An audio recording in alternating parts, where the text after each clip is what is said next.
اعوذ باللہ من الشیطان الرجیم بسم اللہ الرحمن الرحیم یا ایہا الذین آمنوا کونوا قوامین بالقسط صدق اللہ مولانا العظیم۔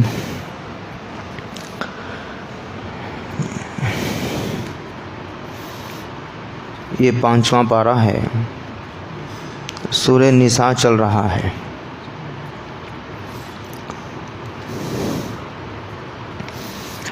اس کا ترجمہ یہ ہے کہ اے ایمان والو،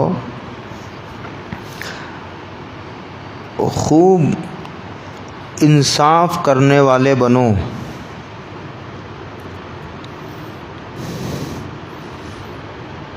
خطاب ایمان والوں سے ہے اور ایک بات کا حکم دیا جا رہا ہے، اور حکم یوں بھی دیا جا سکتا تھا کہ کونوا قائمین بالقسط، لیکن یہاں مبالغے کا صیغہ لا کر کلام میں طاقت اور تاکید پیدا کی گئی ہے، اور یہ کہا گیا کہ تم خوب انصاف قائم کرنے والے بنو، اور یہ حکم ہے۔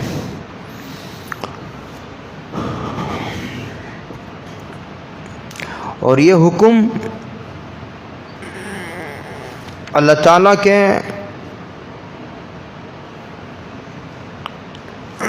ہر حکم میں پیش نظر ہے۔ کچھ معاملات ایسے ہوتے ہیں جن کا تعلق مالیات اور پیسوں سے ہوتا ہے۔ کبھی ایسا ہوتا ہے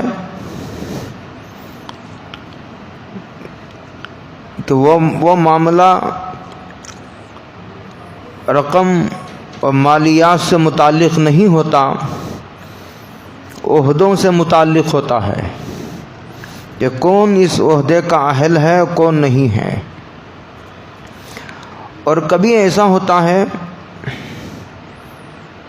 کہ معاملہ ایسا ہے کہ ایک آدمی نے چوری کر لی، ایک آدمی نے بدکاری کر لی، اب معاملہ مالیات سے ہٹ کر عزت سے جڑ گیا ہے۔ بہر کوئی بھی معاملہ ہو، کسی بھی شعبے سے تعلق رکھتا ہو، اس میں آدمی کو انصاف کی ڈگر سے نہیں ہٹنا چاہیے۔ یہ اس آیت کا حکم ہے۔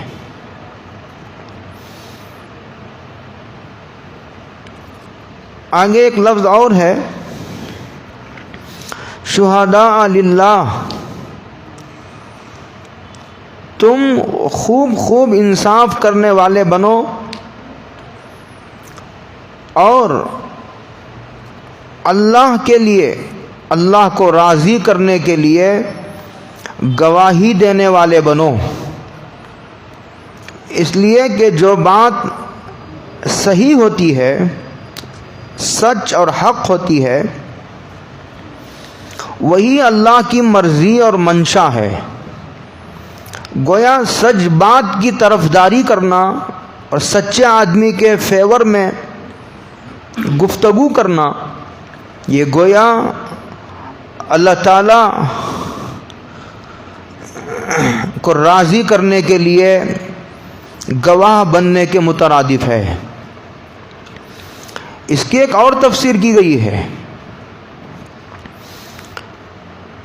یعنی یہ کہا گیا کہ تم اللہ کے گواہ بنو،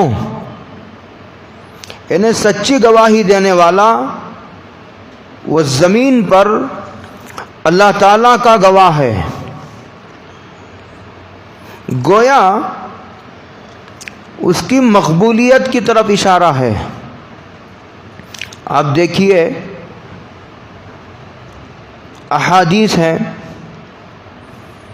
ان کی جانچ پڑتال میں کہ یہ حدیث ہے یا نہیں ہے، اس کا نقل کرنے والا سچا ہے یا جھوٹا ہے، اور یہ جو بات بیان کر رہا ہے یہ حدیث ہے یا نہیں ہے، اس میں محدثین نے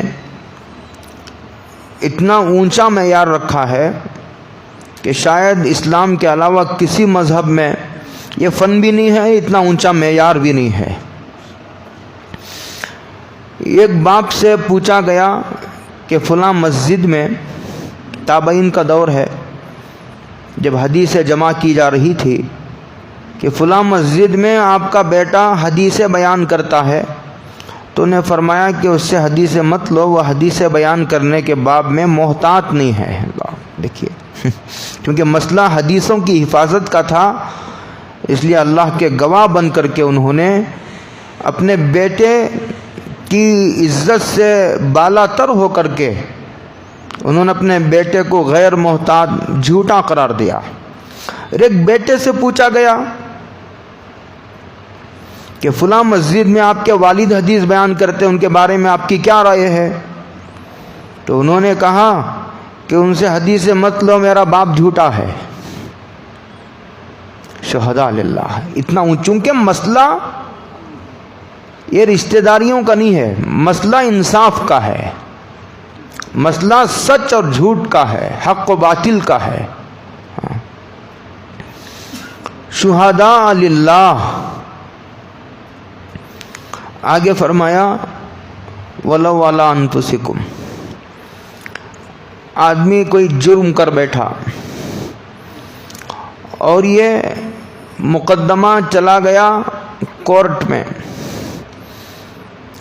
دعویٰ کرنے والوں نے دعویٰ کیا کہ فلاں آدمی نے میرا مال چوری کر لیا یا غصب کر لیا، لوٹ لیا، یا اس نے میری بیٹی کی عزت لوٹ لی، یا جو بھی ہو۔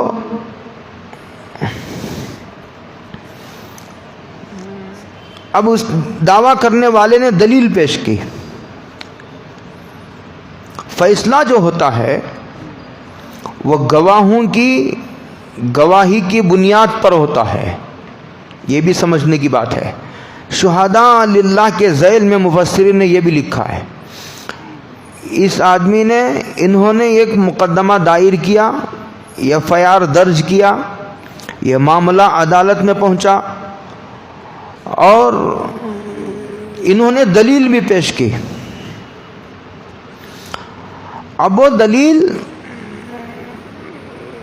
وہ گواہ جھوٹے ہیں یا سچے ہیں، مسئلہ وہ نہیں ہے، مسئلہ یہ ہے، دو مسئلے ہیں۔ ایک یہ ہے کہ جن لوگوں کو انہوں نے گواہی کے طور پر پیش کیا ہے، بہت غور سے سنیے، انہوں نے ایک کیس درج کیا کہ انہوں نے چوری کر لی ہے، اور انہوں نے اپنے دعوے پر دلیل بھی پیش کی، دو آدمیوں کو گواہ کے طور پر پیش کیا، ان دو گواہوں نے گواہی دی کہ ہاں ان کو چوری کرتے ہوئے ہم نے دیکھا ہے، حالانکہ دیکھا نہیں ہے۔ تو یہاں گواہوں کو یہ حکم ہے کہ تم جھوٹی گواہی نہ دو، اور لائر کو یہ حکم ہے کہ وہ جھوٹا کیس قبول نہ کرے، معلوم ہے کہ یہ جھوٹا ہے، اس کی طرف سے کیس کی پیروی نہ کرے۔ ٹھیک ہے، یہ دو باتیں ہو گئی۔ اور ایک تیسرا ہے جج، جو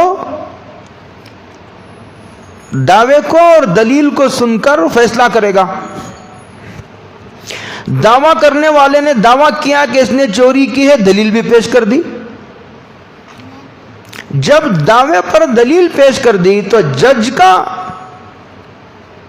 یہ فریضہ ہے کہ وہ ان گواہوں اور شہادتوں کے مطابق وہ فیصلہ صادر کرے، کیونکہ اس کے انکار کی کوئی اس کے پاس وجہ نہیں ہے۔ یہ سارے مضامین اس میں ہیں، کونوا قوامین بالقسط، شہداء للہ۔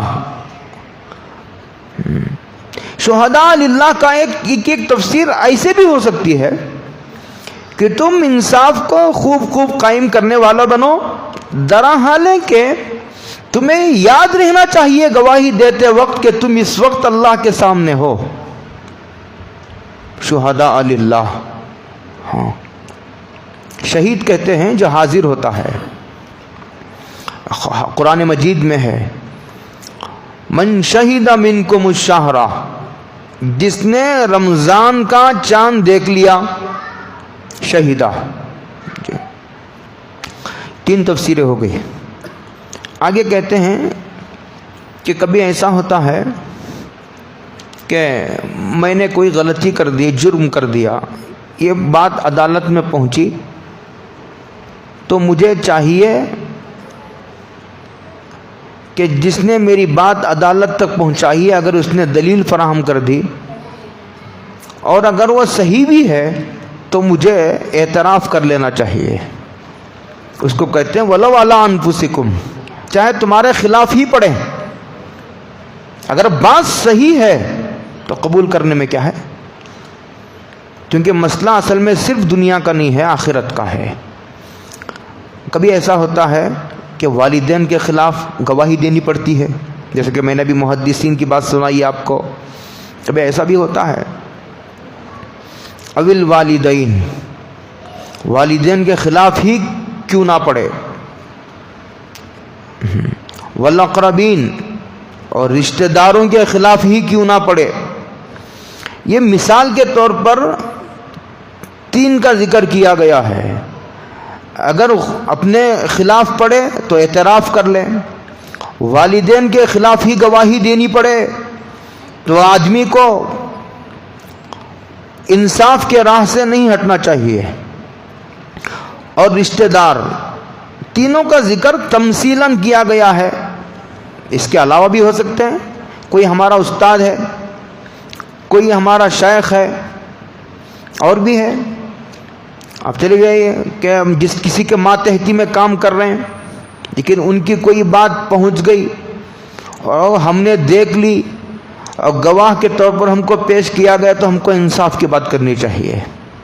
اس لیے کہ مسئلہ دنیا کا نہیں ہے، مسئلہ آخرت کا ہے. یہ تمثیلاً ہے. آپ کو 2 قصے سناتا ہوں میں. آپ کو اندازہ ہوگا کہ حضرت علی رضی اللہ تعالی عنہ کی ایک زرہ چوری ہو گئی. زرہ کہتے ہیں لوہے کی جو ککوٹ ہوتا ہے، صدری، جو جنگ میں پہنی جاتی ہے، چوری ہو گئی. تو حضرت قاضی شرح اس وقت قاضی تھے. یہ جو عدالت ہوتی تھی یہ حکومت سے بالکل الگ ادارہ ہوتا تھا. اب بھی قانوناً وہی ہے. جو عدالتیں ہوتی ہیں وہ حکومت کے ماتحت نہیں ہوتی، اس لیے کہ عدالتوں میں کبھی فرما رواؤں کے خلاف بھی احکامات جاری کیے جا سکتے ہیں، اس لیے ان اداروں کو بالکل الگ رکھا جاتا ہے. تو کیس عدالت میں پہنچا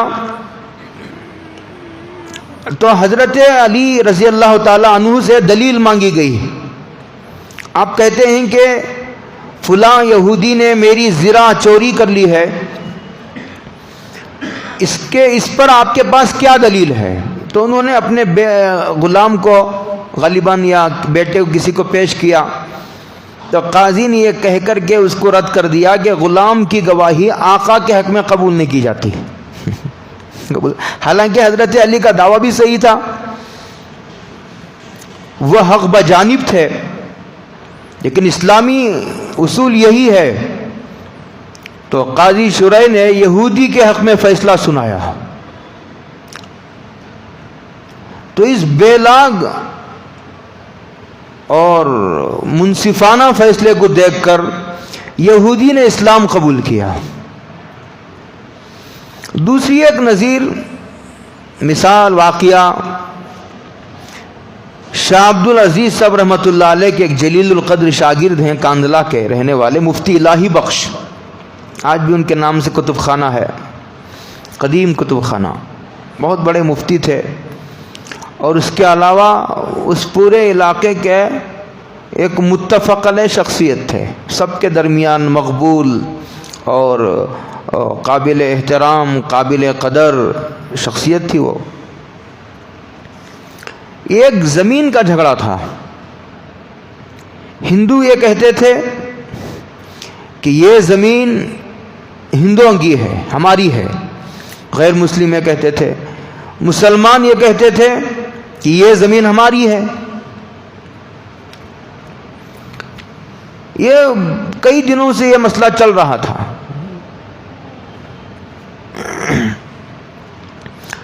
تو بعد میں اس بات پر آ کر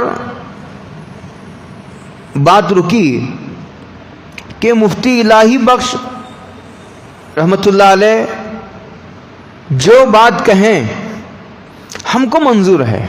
غیر مسلموں نے بھی کہا اور مسلمان خوش ہو گئے کہ بھی ہمارا آدمی ہے، مسلمان ہے اور بہت بڑے جو ہے وہ اللہ کے ولی ہیں، بزرگ ہیں، مفتی ہیں. اب یہ مسلمانوں کو چھوڑ کر غیر مسلموں کے حق میں کیوں گواہی دیں گے؟ یہ اس طرح وہ مطمئن تھے مسلمان. جب حضرت عدالت میں حاضر ہوئے، تمام دلائل و دستاویزات سب دیکھنے کے بعد حضرت نے یہ گواہی دی کہ یہ زمین غیر مسلموں کی ہے. انہوں نے گواہی دی جی مفتی الہی بخش رحمۃ اللہ علیہ نے. تو انگریز نے، وہ انگریزوں کی حکومت تھی، اس نے یہ فیصلہ لکھا کہ آج اس قضیے میں جو ہمارے پاس پہنچا ہے، زمین کا قضیہ، اس میں بظاہر مسلمانوں کو ہار ہوئی ہے لیکن اسلام جیت گیا ہے. یہ اس نے لکھا. مسلمان ہو، غیر مسلم ہو، اپنا ہو، غیر ہو، چھوٹا ہو، بڑا ہو، آدمی کو انصاف کے راستے سے وہ قدم نہیں ہٹانا چاہیے. انصاف کے راستے پر قائم رہنا یہ بہت جگر گردے کی بات ہے. این یکن غنیہ، اور جس کے خلاف تم گواہی دے رہے ہو اگر مالدار ہو تب بھی، اس لیے کبھی مالدار ہوتا ہے تو اس کا دباؤ پڑتا ہے، اس کے لحاظ میں، مروت میں آدمی جو ہے وہ سارا نزلہ کمزوروں پر آ پڑتا ہے. تو کہا جس کے خلاف تم گواہی دے رہے ہو وہ اگر مالدار ہو تب بھی تم کو پرواہ نہیں کرنی چاہیے کہ اگر مالدار کے خلاف گواہی دوں گا تو کیا ہوگا، کہیں وہ کل کو مجھے نقصان نہ پہنچا دے، اس کی نہیں پرواہ کرنی چاہیے. اور فقیرہ، ایک آدمی فقیر ہے، اس کی ہمدردی میں، خیر خواہی میں، اس لیے کہ بعض مرتبہ آدمی ہوتا ہے تو غریب لیکن ہے ظالم. غریب ہونے کا مطلب یہ نہیں کہ ہر غریب مظلوم ہی ہوتا ہے، بعض غریب بھی ظالم ہوتا ہے. غریب مالدار پر تو ظلم نہیں کرتا لیکن غریب اپنے بچوں پر ظلم کر سکتا ہے، غریب اپنی بیوی پر ظلم کر سکتا ہے. غریب ہر وقت مظلوم ہونا ضروری نہیں ہے. اسی لیے کہا جس کے خلاف گواہی دے رہے ہو اگر وہ مالدار ہو تب اور غریب ہو تب تم کو انصاف کی راہ پر قائم رہنا چاہیے. کیوں؟ فاللہ اولا بہما، کہ تمہارا تعلق مالدار سے بھی ہے، غریب سے بھی ہے، لیکن اللہ تعالیٰ کو ان سے تمہارے سے زیادہ تعلق ہے، وہ تو اس کا خالق ہے، رازق ہے. ہاں، اللہ ہی سے سب کا حقیقی تعلق ہے. جب اس نے ہی یہ حکم دیا ہے اور کسی کی مصلحت کی پرواہ کیے بغیر، یہی حال اب ووٹوں کا بھی ہے کہ آدمی یہاں بھی انصاف سے کام لینا چاہیے، اپنی ذاتی مفادات کے پیش نظر، اپنی ملت کے مفادات کا، اپنے ایمان کا، پیسوں کے لیے، اپنے عہدوں کے لیے، اپنی مفادات کے لیے اپنے ضمیر کا سودا آدمی کو نہیں کرنا چاہیے. جس کو اہل دیکھیں اس کو ووٹ دینا چاہیے. یہ بھی ایک شہادت ہے. ہاں، قرآن مجید میں لوگ سمجھتے ہیں کہ ووٹوں کا ذکر قرآن میں نہیں ہے، قرآن میں ہے، اس لیے ایسا سمجھتے ہیں کہ وہ قرآن کے قریب آتے ہی نہیں. جی، فاللہ اولا بہما، فلا تتبعوا الهوى ان تعدلوا، اپنی نفسانی خواہشات کے پیچھے نہ چلو. اگر نفسانی خواہشات کے پیچھے چلو گے تو اندیشہ ہے اور بڑا شدید خطرہ ہے کہ تم انصاف کی راہ پر قائم نہیں رہ سکو گے. ان تعدلوا، اس لیے نفس کی بات نہ سنو. ہاں، فلا تتبعوا الهوى. آگے کہا وَإِن تَلْوُوا، اچھا عدالت میں حاضر تو ہو گیا لیکن بددیانتی سے کام لے رہا ہے، خیانت سے کام لے رہا ہے، کچھ بتا رہا ہے کچھ چھپا رہا ہے، گول مول بات کر رہا ہے، ہاں، اور ٹیڑھی گفتگو کر رہا ہے، واضح نہیں ہے اس کی گفتگو کہ جس کی بنیاد پر کوئی فیصلہ لیا جا سکے. اس کو قرآن نے کہا وَإِن تَلْوُوا، حاضر ہونے کو حاضر تو ہو گیا، عدالت میں مجلس میں حاضر تو ہو گیا، لیکن گواہی ایسی دی جو فیصلہ کن نہیں ہے، نتیجہ خیز نہیں ہے. ایسی گول مول گفتگو، ایسی ٹیڑھی گفتگو کہ جس پر فیصلے کو ڈیپینڈ نہیں کیا جا سکتا. او توریزو، یا نہیں تو گواہی دینے کا موقع ہے حاضر ہی نہیں ہوا. گواہی کو چھپانا یہ گناہ کبیرہ ہے. قرآن کریم نے کہا کہ یہ بت پرستی کے ہم پلہ گناہ ہے. وَاجْتَنِبُوا الرِّجْسَ مِنَ الْأَوْثَانِ وَاجْتَنِبُوا قَوْلَ الزُّورِ، قرآن مجید نے کہا وَلَا تَكْتُمُوا الشَّهَادَةَ فَإِنَّ اللَّهَ كَانَ بِمَا تَعْمَلُونَ خَبِيرًا. بلا شبہ اللہ تعالیٰ، اگر تم نے گول مول گفتگو سے کام لیا، بددیانتی اور خیانت سے تم نے کام لیا، یا نہیں تو تم نے گواہی دینے سے اعراض کیا حالانکہ گواہی دینے کی ضرورت ہے، گواہی کا موقع ہے، بولنے کے موقع پر خاموش رہنا تو گناہ ہے. فَإِنَّ اللَّهَ، تو اللہ کہہ رہے ہیں کہ بلا شبہ اللہ تعالیٰ تمہارے ہر عمل کو خوب جانتا ہے، تو اللہ تعالیٰ پھر تمہیں اس کی سزا دے گا. یا اللہ تعالیٰ کے خبیر ہونے کا حوالہ دیا گیا ہے اور اللہ تعالیٰ کے صفت علم پر آیت کو ختم کیا گیا ہے اور ختم کر کے اس بات کا اشارہ دیا گیا ہے کہ اللہ تعالیٰ کے صفت علم کا تقاضا ہے. جو یہ آدمی اس بات کو مانتا ہے کہ اللہ علم والا ہے اور ہماری ہر حرکت کو وہ دیکھ رہا ہے، جس آدمی کو اللہ کی اس صفت کا استحضار ہے وہ آدمی گواہی سے جی نہیں چرائے گا، اور جب گواہی دینے کا موقع آئے گا وہ کبھی جھوٹی گواہی نہیں دے گا، اور جج غلط فیصلہ نہیں کرے گا، لائر جو غلط کیس کی پیروی نہیں کرے گا. کیوں؟ اس لیے کہ اسے یہ بات یاد ہے کہ اللہ دیکھ رہا ہے، اللہ دیکھ رہا ہے، میری ساری کارروائیاں اللہ کے پیش نظر ہیں. یہ دیا اور یہ کہا، یہ صفت کا یہ کہا. اور جو لوگ گواہی نہیں دیتے موقع پر، جھوٹی گواہی دیتے ہیں، تو ان کو ان کی کمزوری کی نشاندہی کی گئی کہ تم کو اللہ کے صفت علم کا استحضار نہیں ہے، استحضار پیدا کرو. قانون کب تک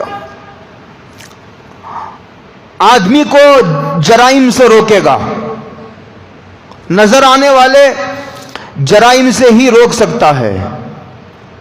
پیسے دے کر جھوٹے گواہوں کو عدالت میں پیش کیا گیا تو حکومت اسے روک تو نہیں سکتی، اور جج ان گواہیوں جو گواہوں کے بیان سے جو بات سمجھ میں آ رہی ہے اسے رد تو نہیں کر سکتا.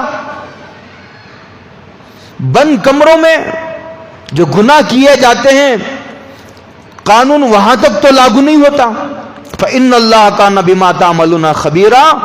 آدمی کو چھوٹے بڑے انفرادی اجتماعی اور جلوت و خلوت تنہائی کے گناہوں سے بچانے والے ایک ہی چیز ہے وہ اللہ کا خوف ہے، اللہ کے علم کا استحضار ہے۔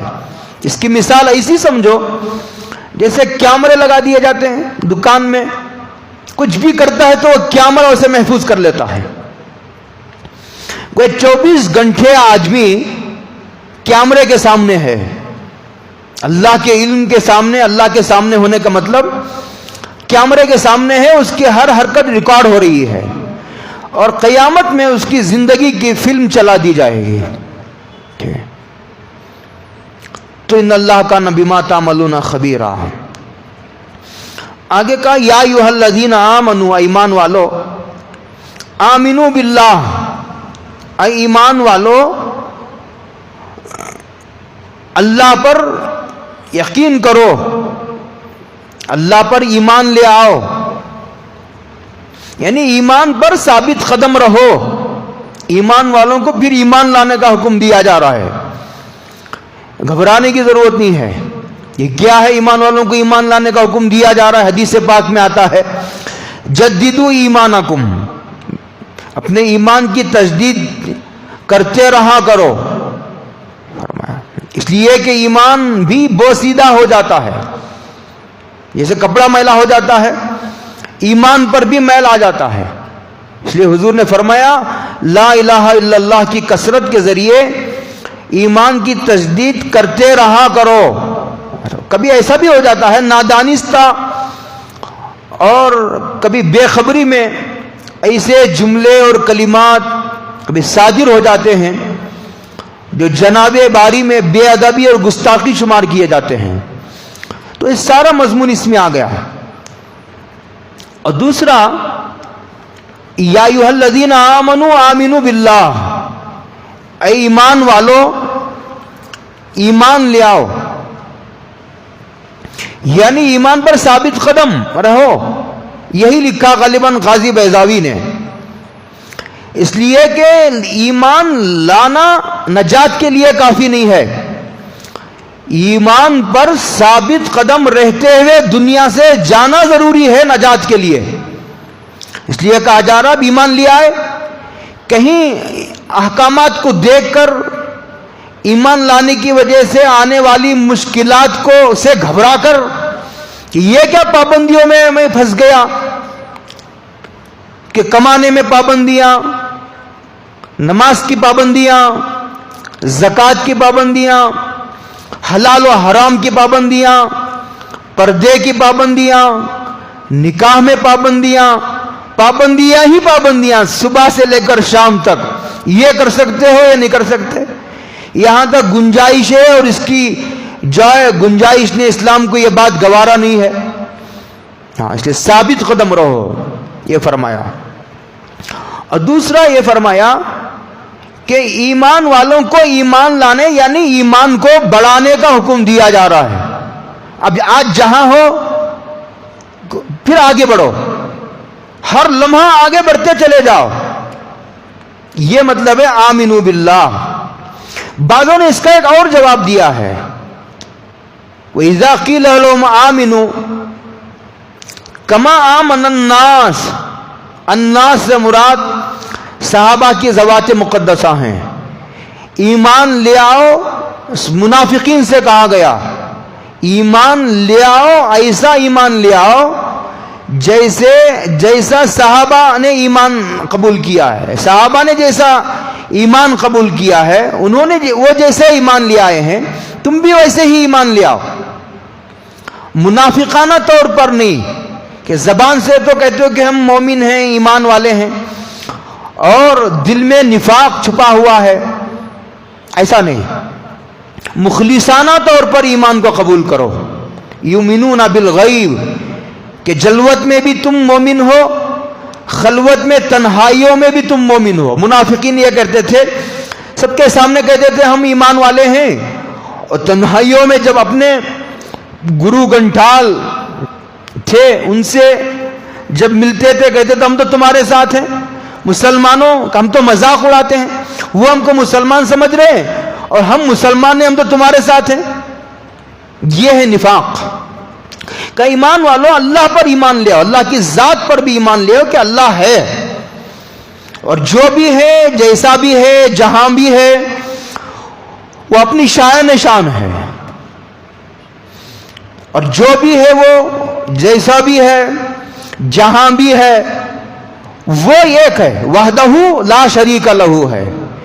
اللہ کی ذات پر بھی ایمان لے آؤ کہ اللہ کا ایک وجود ہے, اللہ موجود ہے, اسی نے کائنات کو بنایا. اس لیے کہ ایک طبقہ ایسا ہے جو اللہ کو نہیں مانتا. وہ یہ کہتا ہے کہ کائنات خود بنی ہے اور خود چل رہی ہے, ایک دن خود بخود ختم ہو جائے گی. اس کا رد کیا ہے قرآن نے, کہ نہیں ایسا نہیں, اللہ نے ہی بنایا ہے کائنات کو, اللہ ہی چلا رہے ہیں. ایسا بھی نہیں کہ اللہ نے بنا کے چھوڑ دیا, اب کائنات کے چلانے میں, یہ کائنات کے چلنے میں کائنات اللہ کی محتاج نہیں ہے, ایسا نہیں ہے. آمینو باللہ, اللہ پر ایمان, اللہ کی ذات پر بھی ایمان لے آؤ, اللہ کی صفات پر بھی ایمان لے آؤ. آگے فرمایا وہ رسول ہی, اور اللہ کے رسول پر ایمان لے آؤ. والکتاب الذی نزل علی رسولہ, اور اس کتاب پر ایمان لے آؤ جو اس کے رسول پر. یہاں رسول سے مراد حضرت رسول اللہ صلی اللہ علیہ وسلم کی ذات گرامی مراد ہے, کہ جس طرح اللہ پر ایمان لانا ضروری ہے, حضرت رسول اللہ صلی اللہ علیہ وسلم کو اللہ کا رسول ماننا بھی ضروری ہے. ایک آدمی حضور کو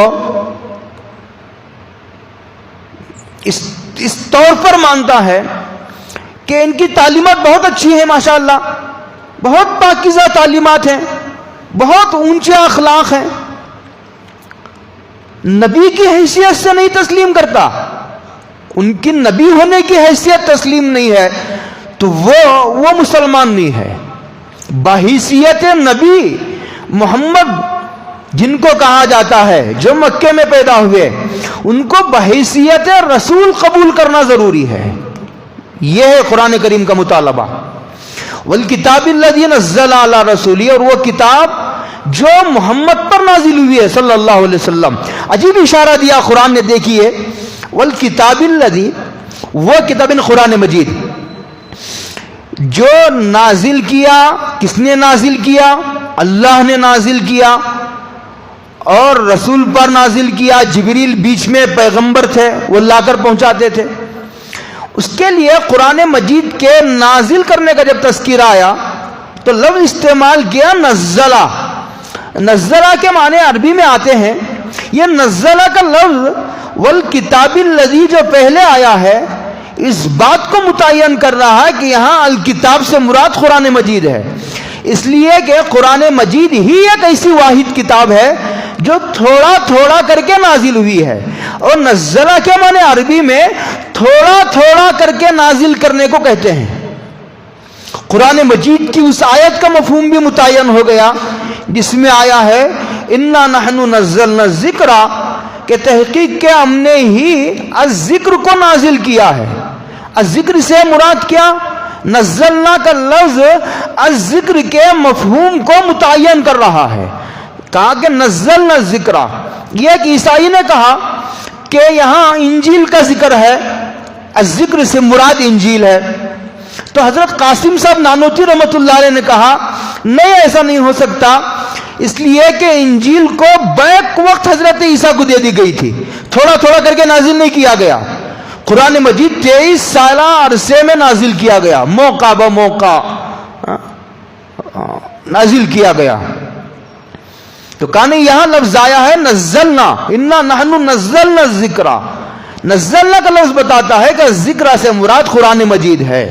وَإِنَّا لَهُ لَحَافِظُونَ, اور ہم ہی اس کی حفاظت کرنے والے ہیں. قرآن مجید ہی کی حفاظت کا وعدہ. لہذا آج تک قرآن مجید کے الفاظ بھی محفوظ ہیں اور حدیثوں کی شکل میں قرآن مجید کی تفسیر بھی محفوظ ہے ہمارے پاس. ثم ان علینا بیانا, یہ عجیب بات ہے, یہ معجزہ ہے سرکار کا کہ قرآن کریم کے الفاظ بھی محفوظ ہیں, قرآن مجید کی تشریح تفسیر بھی حدیثوں کی شکل میں موجود ہے. کہا تو میں کہہ رہا تھا کہ وہ کتاب جو محمد پر نازل کی گئی ہے قرآن مجید، والکتاب الذی، اور وہ کتاب، وہ تمام کتابیں، یہاں الف لام جنس کا ہے، وہ تمام کتابیں الذی انزل من قبل، جو حضور سے پہلے نازل کی گئی۔ اس میں دو باتوں کی طرف اشارہ ہے کہ نجات کے لیے صرف قرآن مجید پر ایمان لانا کافی نہیں ہے، بلکہ تمام کتابوں پر، وہ چھوٹی ہو یا بڑی، کسی پیغمبر پہ نازل ہوئی ہو اور کسی زمانے میں بھی نازل ہوئی ہو، اس طرح ایمان لانا ہے کہ میں اللہ کی تمام کتابوں پر ایمان لاتا ہوں، تصدیق کرتا ہوں اجمالی طور پر، اس لیے کہ اس میں کیا تھا وہ تو ہمیں نہیں معلوم ہے، لیکن جس پیغمبر پر بھی نازل ہوئی ہو، چھوٹی ہو یا بڑی، جس زمانے میں بھی اللہ نے نازل کی ہو، میں اس کی تصدیق کرتا ہوں۔ ہاں، یہ مومن ہونے کے لیے ضروری ہے۔ اگر کسی ایک کتاب کا بھی انکار کرے گا، بلکہ اللہ کی کتاب کی کسی ایک آیت کا بھی انکار کرے گا، تو پھر باقی تمام کتابوں کو ماننا آدمی کو جو ہے وہ جہنم سے نہیں بچا سکے گا۔ یہ سمجھنے کی بات ہے۔ والکتاب، اور من قبل میں اشارہ یہ ہے کہ حضور کے بعد کوئی کتاب نازل نہ ہوئی ہے نہ ہوگی۔ کیوں؟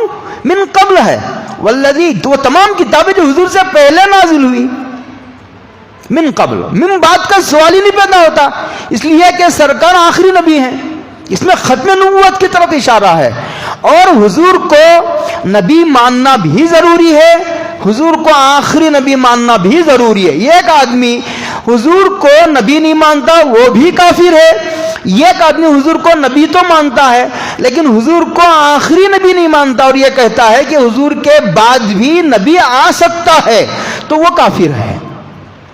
وَمَن يَكْفُرْ بِاللَّهِ، جو آدمی اللہ کا انکار کرے، وَمَلَائِكَتِهِ، انشاءاللہ اس کی تشریح پھر کریں گے۔